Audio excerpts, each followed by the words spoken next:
The MLC embodies over 65 existing maritime labor instructions, including the Minimum Age Convention of 1920 and the Labor Inspection Convention of 1996. That's a lot to swallow. Well, let's start with Title I. Mark is starting the process of becoming a seafarer by meeting the requirements to work on a ship. In earlier times, no regulations protected seafarers from abuse and mistreatment. Title I has 4 regulations: minimum age, medical certification, training and qualifications, and recruitment and placement.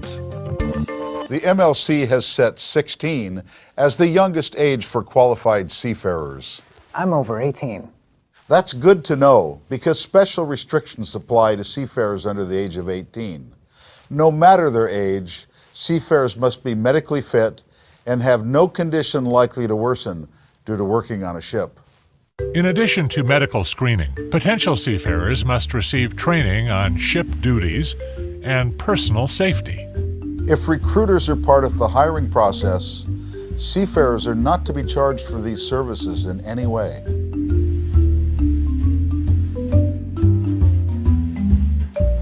Not so fast, sailor. You just can't go to work without an employment agreement. The MLC has provisions, guidelines that benefit you and ensure you're treated fairly. Title II addresses employment conditions. It's broken down into several regulations: employment agreement, wages, work-rest hours, leave entitlement, repatriation, compensation, manning levels, and career and skill development and opportunity. Basically, an employment agreement is a contract.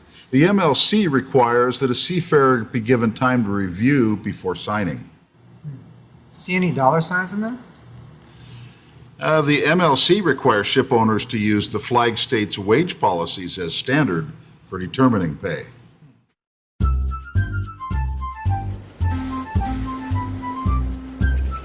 When calculating wages, workdays should not exceed 8 hours. Past 8 hours, overtime pay should be no less than time and a quarter.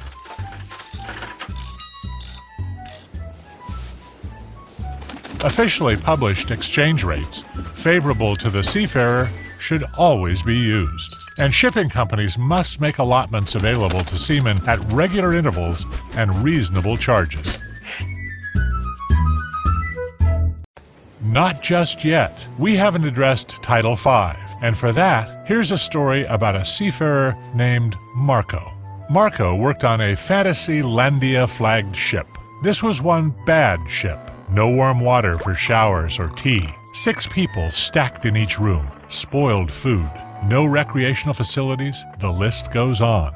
Marco thought that's just how things went until he read the MLC and realized a lot of the things going on were not compliant.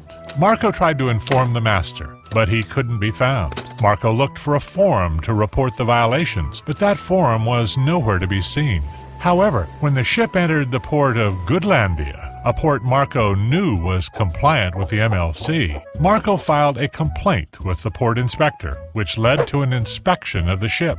The inspector logged the violations and notified the flag state and the master that there would have to be some major changes. The master made immediate changes. He also followed the complaint handling procedure, which prohibits and penalizes any retribution taken against the seafarer who filed the complaint. A hard copy of this procedure accompanies every employment agreement. And from this day forward, Marco and his shipmates always had hot tea. Marco sounds like a savvy seafarer. He just knew his rights under the MLC.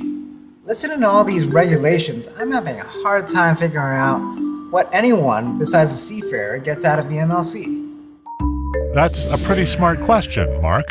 A committee of seafarers, ship owners, and flag state officials created the MLC. Ship owners liked that it discouraged favorable treatment. Ships entering ports of ratified states must show compliance or face possible detention. Compliant ships have a quicker inspection process, boosting efficiency and profit. Wow! Now I understand how the whole maritime industry benefits from the MLC. And you'll remember all of this? How about a quick recap? No problem.